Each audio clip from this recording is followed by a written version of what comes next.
Assalamualaikum warahmatullahi wabarakatuh. Perkenalkan, saya Salsabila Yunandra dari program studi S1 Keperawatan dengan NIM 2518142011041.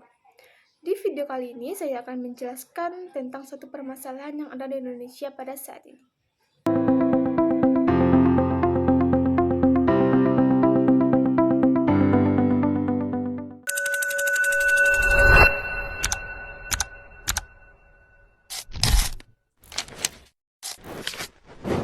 Di sebuah realitas pahit yang tersimpan dalam arsip media mengenai tingginya angka putus sekolah di Indonesia. Data yang dihimpun oleh CI Indonesia dan diarsipkan oleh Pusat Studi Kependudukan dan Kebijakan UGM menjadi pengingat keras bagi kita semua. Data yang paling mengejutkan dari UNICEF pada tahun 2016 tercatat sebanyak 2,5 juta anak Indonesia tidak dapat menikmati pendidikan yang seharusnya menjadi hak dasar mereka. Angka itu bukanlah sekedar statistik di atas kertas, melainkan angka presentasi jiwa mimpi yang harus terhenti di tengah jalan. Jika kita membedah lebih dalam distribusi angka ini, sangat memprihatinkan pada kelompok usia tertentu. Sebanyak 6.000 anak sekolah dasar harus kehilangan kesempatan belajar mereka sejak dini. Namun, ledakan angka putus sekolah jauh lebih besar terjadi pada jenjang yang lebih tinggi, yaitu pada tingkat menengah.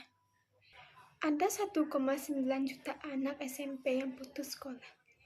Hal ini terjadi karena kesulitan bayar transisi dari SD ke SMP, yang menunjukkan masih adanya hambatan ekonomi bagi banyak keluarga. Dan besarnya, kenapa hal ini terjadi secara berulang?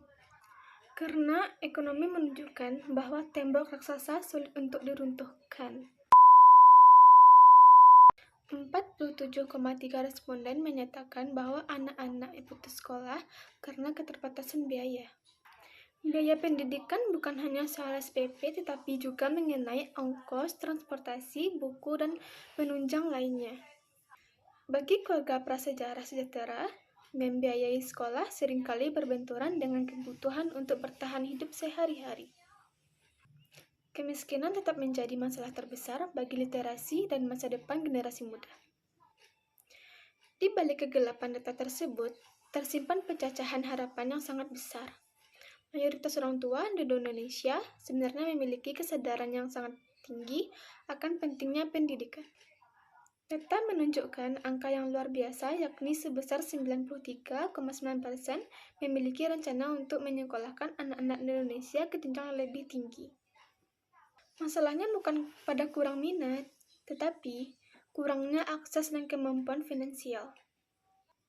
Pusat Studi Kependudukan dan Kebijakan UGM terus menyoroti fenomena ini sebagai isu kependudukan yang krusial.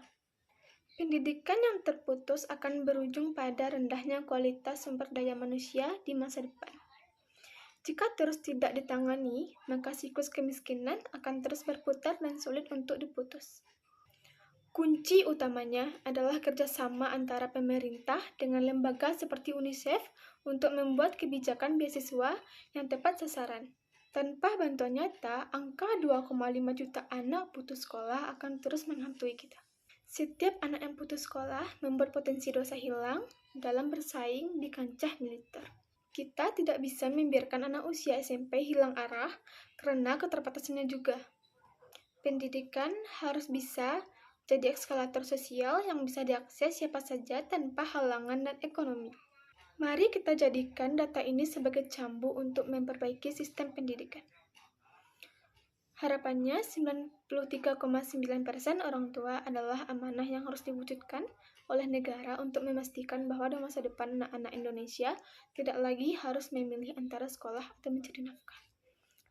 Baik, sekian penjelasan video ini dari saya. Saya ucapkan terima kasih. Assalamualaikum warahmatullahi wabarakatuh.